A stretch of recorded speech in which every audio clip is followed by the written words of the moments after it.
Don't wait up, sweetheart. We're with the family, the real family. My sister's voice echoed in that caption like venom, plastered over the photo of them all smiling on the Maui yacht. My parents, my cousins, my siblings, their arms around each other, champagne glasses lifted high, the sea behind them glittering like a cruel joke. Me. Left in my gown, veil pinned, clutching silence. Hi everyone, my name is Serena Hale, and I was 29 the day my own family disowned me in the most public, humiliating way possible.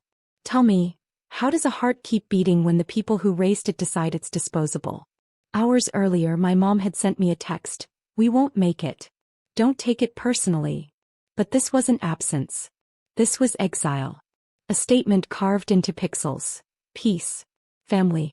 No distractions. And apparently I was the distraction. The guests whispered. My fiancé's aunt glanced at me, pity in her eyes. My maid of honor squeezed my hand, whispering, "Ignore it, Serena. You're stronger than this."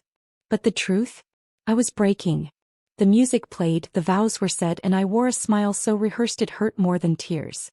That night, as the lights of the reception faded, I sat alone in my bridal suite, staring at the glowing screen. Every laugh in that photo stabbed like a blade. And something inside me snapped, not with rage but with clarity. I wasn't going to beg. I wasn't going to cry. I was going to make sure they felt what I felt. Invisible, discarded, powerless. I opened my laptop, logged into the family's safety net, the emergency fund I'd managed for years. And with a few keystrokes I revoked every access point but mine. My hands shook but my heart steadied. This wasn't petty. This was survival. As I closed the laptop, a thought pulsed like thunder in my veins. Family could betray me on the happiest day of my life. Then they could lose everything they took for granted. The door creaked, the night stretched long, and I whispered to myself. They wanted peace. I'll give them silence. The morning after my wedding, the air in the suite still smelled of roses and burnt-out candles, but all I could taste was bitterness. My husband lay asleep, unaware of the storm I'd quietly unleashed the night before. I stared at him, wondering if I should tell him everything. But no. Not yet. This was mine to carry. The fund had always been my duty. My parents called it the cushion, a lifeline for emergencies, hospital bills, sudden losses, unexpected storms. Except it was never really equal. They made the deposits, sure, but I was the one who balanced, managed, and grew it. I kept track of every transaction, every withdrawal. And they trusted me because I was the responsible one. Responsible. That word curled in my chest like smoke. They had called me many things before. Stubborn, dramatic, selfish even. But never had they denied me family. Not until that yacht photo. And now I was supposed to still guard their safety net? Well, if I was their distraction, they could learn how to live without me. For the first time in years, my phone was silent. No calls. No texts. Not even the fake apologies they sometimes tossed like breadcrumbs when they needed something. Instead, I imagined them on that yacht, sipping cocktails, laughing, certain that life would always bend in their direction. 3 days later, the silence cracked. A voicemail from my aunt. "Sweetheart, your dad's been trying to access the account. It says, restricted. Did something happen?" I didn't answer. On the 5th day, a message from my brother. "Did you mess with the fund?" Dad's furious. "This isn't funny, Serena." Funny. That word nearly made me laugh out loud. They had mocked me, erased me, humiliated me, and now I was supposed to be the one with a sense of humor? By the 6th day, my mother finally caved. Her text was short, sharp, almost surgical. "Serena. Restore access. This is not yours to touch. Do it now." I stared at it until the letters blurred. My thumb hovered, but I didn't type. I couldn't. Instead, I let her message rot unanswered. And then, on the 7th day, the storm came to my door. A fist slammed against the wood so hard the frame rattled. My husband jumped awake, startled. But I knew before I even opened the door. I knew whose voice was about to tear through the hallway, raw and unfiltered. "Serena. Open this door right now." My father. His voice wasn't just angry, it was desperate. And I felt something I hadn't in years. Power. The pounding rattled not just the wood but something inside me. My father had always carried authority in his voice. The kind that made rooms quiet, the kind that made me small. But this time, standing barefoot in my hallway, I felt taller. I opened the door. There he was, face red, shirt half untucked, eyes wild in a way I'd never seen. He looked less like the man who used to tell me bedtime stories and more like someone cornered. "What did you do?" His voice was low, shaking. "The fund is locked. The cards declined. Do you have any idea what you've done to this family?" This family. I almost laughed at the irony. They'd excluded me from that very definition 1 week ago. "I secured it," I said, calm even. "It's mine to manage. Remember. That was for all of us," he snapped, stepping inside as though he owned the air around me. "Your mother needed it. Your sister needed it. Your brother." "My sister," I cut in, my throat tightening, "was on a yacht in Maui laughing while I stood alone in a wedding dress. And my mother? She told me not to take it personally while she sipped champagne." He blinked, thrown off by my sharpness. He wasn't used to me fighting back. "That fund isn't revenge money, Serena," he spat. "It's survival." "And what about me?" I asked quietly. "On my wedding day, wasn't that survival too? Or was I the disposable one?" His jaw clenched. Silence filled the hallway like heavy smoke. "Return it," he finally said, his tone dropping into that dangerous low I remembered from childhood. "Or you'll regret this." But for once I didn't flinch. I stepped closer until his breath hit my face. "I already regret trusting a family who celebrated my erasure." Behind me, my husband appeared, his presence a quiet wall. "Mr. Hale," he said firmly, "this isn't the place. Not now." My father's gaze burned into me, but I held it, steady, unblinking. He turned, storming out, but not before hissing one last sentence over his shoulder. "You've made yourself an enemy of this family, Serena. Don't forget that." The door slammed. My chest heaved. And yet, in the suffocating quiet that followed, I smiled. For the first time in my life, my father had to ask me for something. And I had said no. The silence that followed my father's exit was louder than his threats. My husband stood in the doorway, watching me, eyes wide with a mix of pride and concern. But he didn't ask questions. He knew better than to pry into wounds that were still bleeding. That week, the fallout began. First came my cousin's text. "Serena, what's happening? Uncle said his card got declined at the hotel. Aunt's panicking." Then a whispered voicemail from my brother. "They're blaming me. Dad said I should have reminded you of your responsibility. Serena, please. Just unlock it before this gets worse." But I didn't answer. Every day their desperation grew clearer.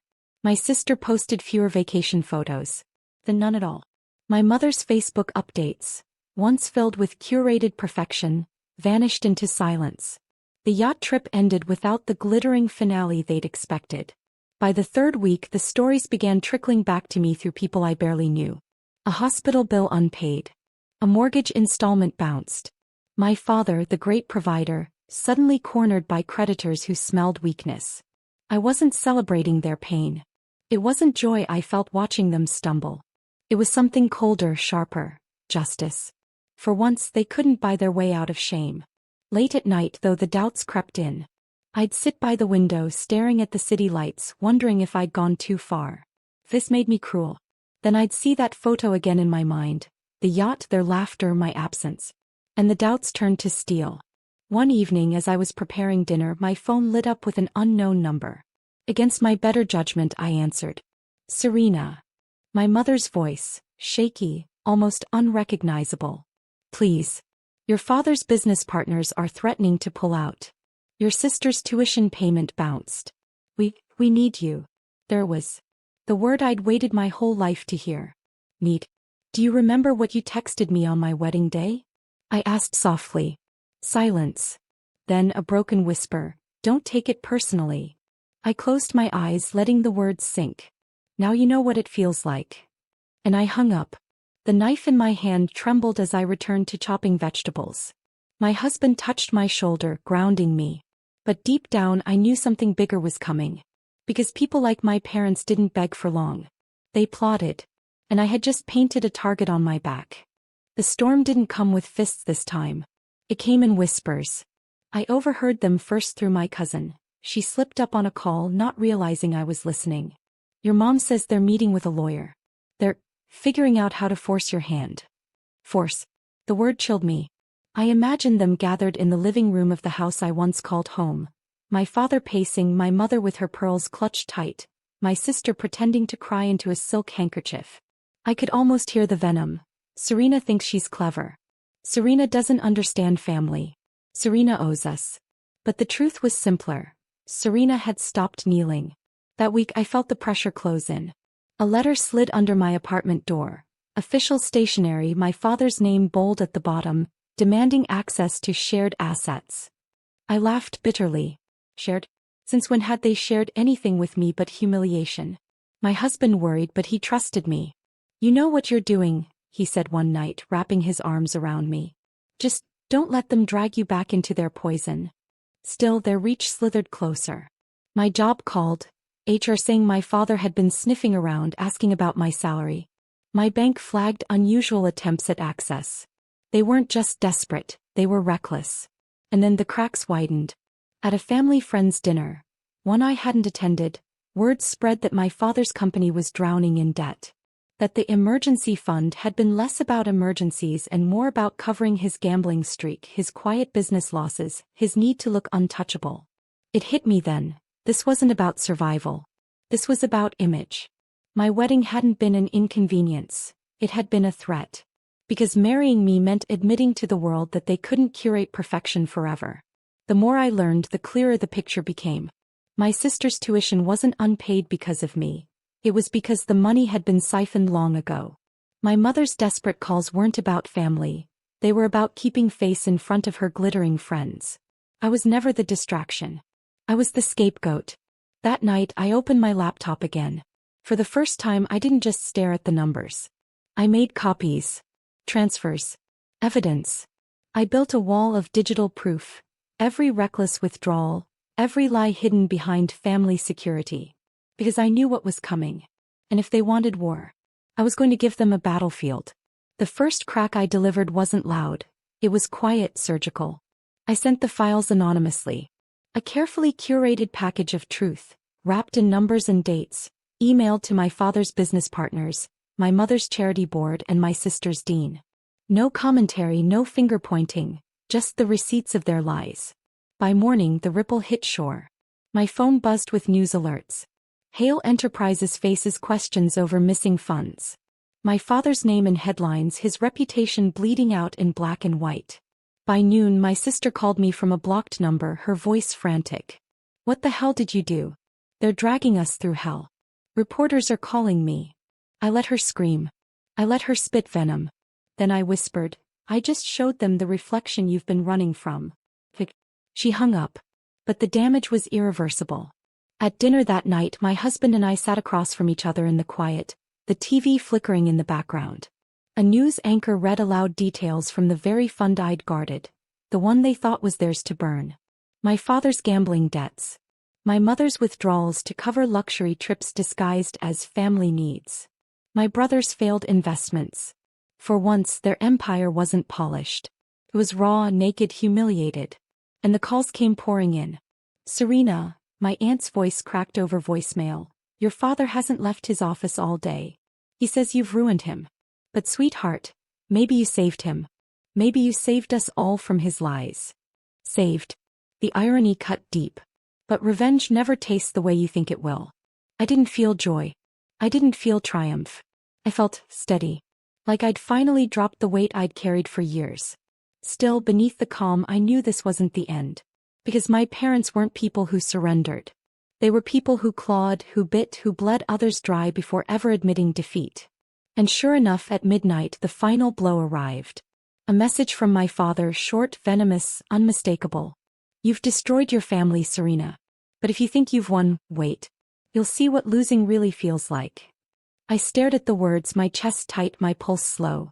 Because I knew then, their war wasn't just about money anymore. It was about dragging me back into the ashes with them. The threat didn't stay in my inbox. It arrived in real life, dripping with venom. 2 days later I walked into work and found HR waiting at my desk. Serena, we need to talk. My stomach clenched as they led me into the glass conference room. Inside sat a man I recognized, one of my father's friends, the type who'd clap him on the back while slipping a knife under the table. They accused me of misusing family finances. They waved around papers, half-truths, doctored screenshots. My father had tried to paint me as the thief. But what he didn't know. I had prepared for this. Calmly, I slid a flash drive across the table. Before you say another word, check this. Every transaction, every withdrawal, all in their handwriting, their signatures. Silence. Screens lit up. The truth unfolded in numbers they couldn't spin. By the time HR dismissed me, the man's face was drained of color. I walked out of that office taller than I'd ever felt. My father's empire wasn't just crumbling, it was turning against him. That evening, my husband and I sat by the window watching the city flicker. "They'll keep coming," he warned. "I know," I whispered. "But every time they swing, they cut themselves deeper." And he was right. The next morning, whispers turned to headlines. Hale family rift deepens, daughter accused, evidence points back to parents. Their counterattack had backfired spectacularly. But the true blow came not from me but from those they'd once controlled. My father's partner filed a lawsuit. My mother's charity board suspended her. My sister's university opened a formal investigation into fraudulent tuition support. I didn't have to destroy them. They were doing it themselves. All I had done was hold up the mirror. And yet, beneath their collapse, I felt a strange stillness inside me. For years I had begged for love, for approval, for even a sliver of belonging. But now, I didn't need it. I didn't want it. That night my mother called again. Her voice wasn't sharp this time. It was small, trembling. "Serena, please. Come home. We'll fix this. We'll make it right. Just don't leave us like this." I stared into the darkness of my living room, the weight of every betrayal pressing against me. And then I finally said the words that had been burning on my tongue for years. "I am home. And it's not with you." Her breath caught. Silence. Then the line went dead. For the first time in my life, the silence didn't wound me. It freed me. The day the final headline hit, I didn't cry. I didn't laugh. I simply closed the paper and poured myself a cup of coffee. Hale Enterprises declares bankruptcy. My father's empire, the same one they had valued above me, above love, above truth, had collapsed under the weight of its own lies. My mother retreated into silence, her charity friends evaporating overnight. My sister dropped out of school, her dream life reduced to fragments. And my brother? He stopped calling altogether, too ashamed to even face me. For years I thought justice would come with fire, with me screaming, with them begging. But when it arrived, it was quiet. Poetic. Like watching a storm pass while I stood dry for the first time in my life. I walked away from the wreckage they had built. I found a new apartment in a different city, where no one whispered about the Hale scandal. I started my own consultancy using the same sharpness they once mocked me for. Clients valued my clarity, my refusal to bend. And for the first time, every dollar I earned, every choice I made was mine. At night, when I lay beside my husband, I let myself breathe in the peace I'd carved out of chaos. It wasn't revenge that kept me alive. It was the reclamation of myself, the woman they had tried to erase, but who had refused to vanish. Sometimes I think back to that yacht photo. Their smiles, their glittering glasses, the caption, "Peace, family, no distractions." And I smile now too, because in the end I gave them exactly what they wanted. Peace without me. Family without my name. No distractions because I no longer cared to belong. The day they disowned me was the day I finally chose myself. And this time I didn't leave room for them.